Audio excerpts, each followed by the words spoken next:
नमस्कार मित्रों, स्वागत है आप सभी का हमारे YouTube चैनल पर।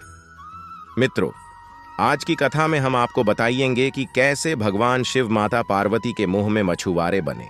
तो मित्रों, बिना देर किए आइए कथा की शुरुआत करते हैं।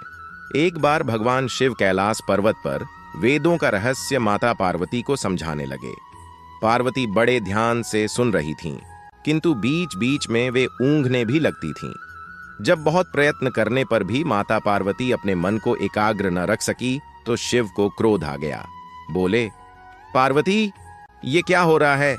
मैं तुम्हें इतना गूढ़ रहस्य समझा रहा हूं और तुम हो कि नींद की झपकियां ले रही हो। तुम में तो इतनी ही बुद्धि है जितनी किसी मछुआरे की स्त्री में। जाओ, मृत्युलोक में किसी मछुआरे की स्त्री के रूप में जन्म लो। शिव के श्राप से पार्वती उसी क्षण वहां से गायब हो गई। बाद में शिव को बहुत पछतावा हुआ। ये मैंने क्या किया? जिसका स्नेह मेरे लिए अगाध था, उसी का मैंने आवेश में आकर त्याग कर दिया। शिव की मनोदशा उनके परम सेवक नंदी से छिपी न रह सकी। वह सोचने लगा, स्वामी बहुत बेचैन है माता पार्वती के बिना। जब तक माता लौटेंगी नहीं, स्वामी को चैन नहीं पड़ेगा। उधर पार्वती मृत्यु लोक में पहुंची और एक शिशु बालिका के रूप में पुन्नेई वृक्ष के नीचे लेट गई।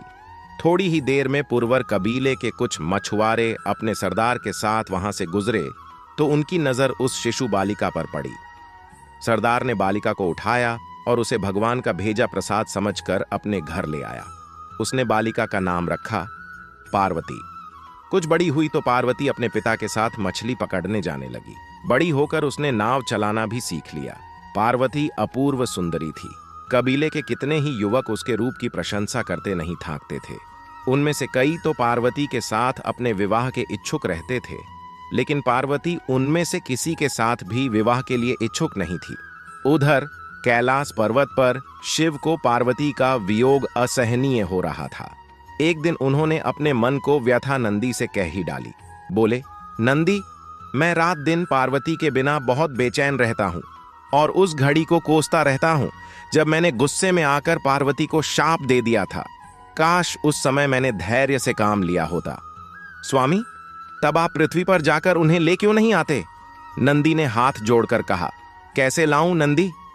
उसका विवाह तो किसी मछुआरे से होगा। शिव के मुंह से कराह निकली।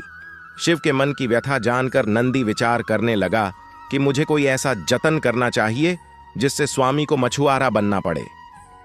नंदी ने एक बहुत बड़ी मछली का रूप धारण किया और उस तट की ओर चल पड़ा जिधर कबीले के मछुआरे रहते थे।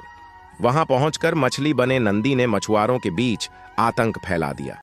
मछुआरे जल में अपने जाल डालते तो मछली उनके जालों को काट डालती, उनकी नावें उलट देती। मछली का आतंक जब ज्यादा हो बढ़ गया तो कबीले के मुखिया ने घोषणा कर दी, जो भी आदमी इस मछली को पकड़कर लाएगा, उसी के साथ मैं अपनी बेटी का ब्याह कर दूंगा। बहुत से युवकों ने उस मछली को पकड़ने की कोशिश की, लेकिन असफल रहे। असहाय होकर मछुआरा सरदार ने शिव की शरण ली।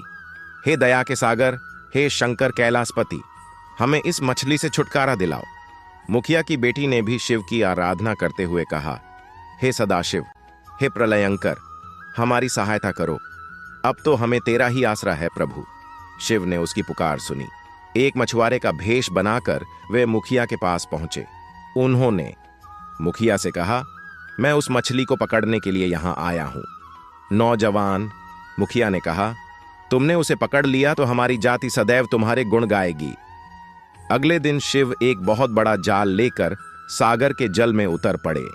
उन्होंने जाल फेंका तो मछली आकर उसमें फंस गई, जो वास्तव में नंदी था।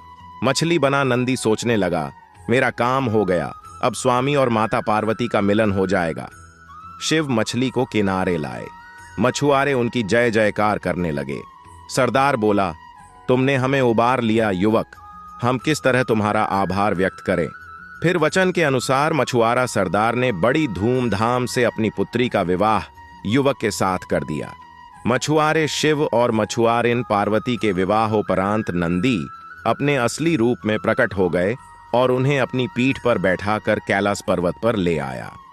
शिव की अंतर्वेदना दूर हो गई और माता पार्वती श्राप से मुक्त हो गईं। जीवन चक्र पहले की तरह चलने लगा। तो मित्रों, कैसी लगी आपको ये कथा? हमें कमेंट बॉक्स में जरूर बताएं। और ऐसी ही ज्ञानवर्धक वीडियो देखते रहने के लिए हमारे चैनल को सब्सक्राइब कर लें